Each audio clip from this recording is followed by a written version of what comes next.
Iran పై Israel అమెరికాల యుద్ధం కొనసాగుతోంది.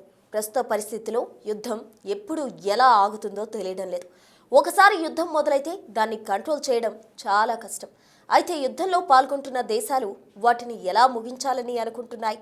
అసలు అమెరికా టార్గెట్ ఏంటి? ఇరాన్లో నాయకత్వం మార్పా, లేక ఆయిల్ బావులపై ఆధిపత్యమా, లేక పశ్చిమాసియాలో చైనా రష్యాలకు పట్టు దొరక చేయడమా? అమెరికా లక్ష్యం ఏంటి తెలిస్తే యుద్ధం ఆగుతుందా లేదా తెలుస్తోంది. చమురుపై ఆధిపత్యం సాధించాలంటే ఇరాన్లో అమెరికా మాట చెల్లుబాటు కావాలి. వెనిజులా తరహాలో తాము చెప్పే నేత పగ్గాలు చేపట్టాలి. ప్రస్తుతం ఉన్న సిచ్యువేషన్ అమెరికాకు సాధ్యమేనా అనే ప్రశ్నలు వస్తున్నాయి. ఇరాన్ మిసైళ్లతో పాటు అణు కేంద్రాలను నాశనం చేయడం తమ టార్గెట్ అని ట్రంప్ ప్రకటించారు. అమెరికా, ఇజ్రాయెల్ కలిసి ఇరాన్ ప్రభుత్వాన్ని బలహీనపరచగలవని ట్రంప్ భావిస్తున్నారు. ఇరాన్ ప్రభుత్వం ఎంత లొంగకపోతే అంతగా దెబ్బతింటుందని ట్రంప్ హెచ్చరించారు. తమ పని పూర్తి కాగానే ప్రజలు వీధుల్లోకి వచ్చి ప్రభుత్వాన్ని స్వాధీనం చేసుకోవాలని ఇది వారికి వచ్చిన అవకాశమని ఆయన అన్నారు. అమెరికా ప్లాన్లో భాగంగా బాంబు దాడిలో ఖమేనీ చనిపోయిన తర్వాత ఇరాన్ ప్రజలు సంబరాలు అంటూ సోషల్ మీడియాలో వీడియోలు చక్కర్లు కొట్టాయి. కానీ కాసేపటికే ఖమేనీ మృతికి ఇరాన్ వాసుల నివాళి వీడియోలు వచ్చాయి. దీంతో ఇరానీ వాసుల సంబరాలు తక్కువే అని తేలిపోయింది. ఇరాన్ ప్రభుత్వాన్ని ప్రజలే మారుస్తారని ట్రంప్ ఆశపడుతున్నారు. కేవలం బాంబు దాడులు, నేతలను చంపడం ద్వారా ఇరాన్లో తిరుగుబాటు రావడం అసాధ్యమే. అమెరికా దాడులు ఎదుర్కొనేందుకు ప్రస్తుతం ప్రభుత్వాన్ని నడిపిస్తున్న వారు అజ్ఞాతంలో ఉంటూ మరిన్ని క్షిపణులు ప్రయోగించే అవకాశం ఎక్కువ. ఇరాన్ సుప్రీం లీడర్ ఖమేనీ ఇప్పుడు లేరు. దీంతో ఇరాన్ తమ ఆధీనంలోకి తీసుకొచ్చని అమెరికా అనుకుంటోంది. కానీ ఇరాన్ వ్యక్తి ఆధారిత వ్యవస్థ కాదు.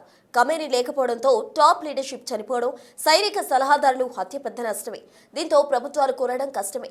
50 ఏళ్ల కిందట యుద్ధాలు, హత్యలు తట్టుకునేలా వ్యవస్థను ఖమేనీ రూపొందించారు. సిరియా, లిబియా దేశాల్లో అసద్, గడాఫీ కుటుంబాల పాలనే ఉండేది. అసద్ దేశం విడిచి వెళ్లగానే, గడాఫీ హత్యకు గురికాగానే ఆ ప్రభుత్వ వ్యవస్థలు కూలిపోయాయి. ఇరాన్ గవర్నమెంట్ సంక్లిష్ట రాజకీయ, మత సంస్థల భావజాలంపై ఆధారపడి ఉంది. ఇది యుద్ధాలు, హత్యలు తట్టుకునేలా నిర్మితమైంది.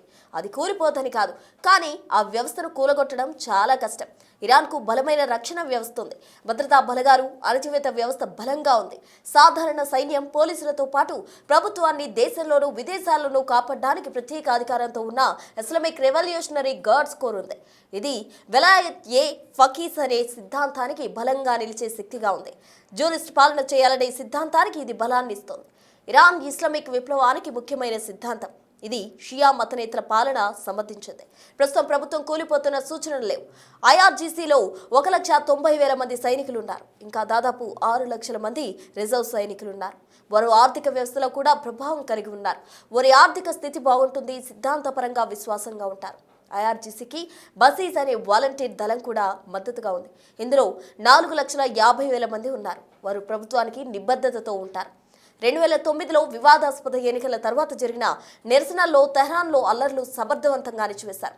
ఐఆర్జీఎస్ రూపంలో ఉన్న ఇరాన్ పరిపాలనా వ్యవస్థను చేతుల్లోకి తీసుకోవడం అమెరికా కత్తి మీద సామి.